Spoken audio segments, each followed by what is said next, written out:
अस्सलाम वालेकुम and welcome. आज हम पुदीने की चटनी बनाएंगे और देखेंगे इसको किस तरह हम सेव रख सकते हैं ज़्यादा देर के लिए।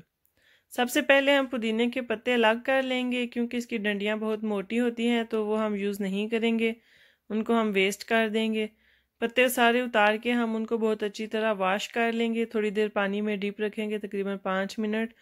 उसके बाद हम पानी निकाल देंगे और फिर हम चटनी बनाएंगे। चटनी बनाने के लिए हम पुदीने के पत्ते लेंगे, साथ हम सब्ज़ मिर्चें यूज़ कर रहे हैं 4।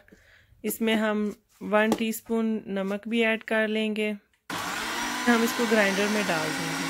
साथ में हम थोड़ा सा पानी यूज़ करेंगे, तकरीबन 1/4 ग्लास, ताकि पुदीना बहुत अच्छी तरह बारीक हो जाए, उसकी पेस्ट बन जाए। पानी ज़्यादा ऐड नहीं करना, हम थोड़ा थोड़ा पानी ऐड करेंगे क्योंकि फिर चटनी बहुत ज़्यादा पतली हो जाती है अगर एकदम सारा पानी यूज़ कर लें तो। बाज़ दफ़ा पुदीने में पानी रह जाता है तो पानी बहुत कम इस्तेमाल में आता है, इसलिए हम थोड़ा थोड़ा करके डालेंगे। ये देखें जी, अब हमारी चटनी बिल्कुल रेडी हो गई है, पेस्ट बन गई है। इसकी ये वाली कंसिस्टेंसी होनी चाहिए, आप चेक कर लें इस तरह की। अब हम इसको एक आइस क्यूब्स के ट्रे में डाल लेंगे और हम इसको फ्रीज़ कर देंगे। इस तरह से हम इसको तकरीबन 5-6 महीने के लिए सेव रख सकते हैं। जब आइस क्यूब्स रेडी हो जाएंगे, जम जाएंगे, तो हम इनको निकाल के एक प्लास्टिक बैग में शिफ्ट कर लेंगे और फिर फ्रीज़र में रख देंगे।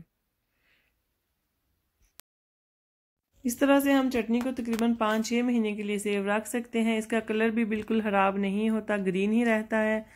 और ज़रूरत के तहत हम क्यूब्स निकाल के इसमें सिर्फ योगर्ट ऐड करेंगे और चाट मसाला ऐड करेंगे, क्योंकि इसमें नमक और मिर्च तो ऑलरेडी हमने पेस्ट बना ली थी साथ, तो हम मिक्स करेंगे और चटनी हमारी रेडी हो जाएगी।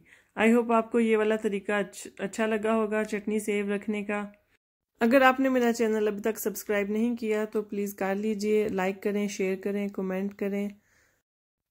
Thank you for watching this video. अब मिलेंगे हम नई वीडियो में नई रेसिपी के साथ, तब तक के लिए अल्लाह हाफिज़।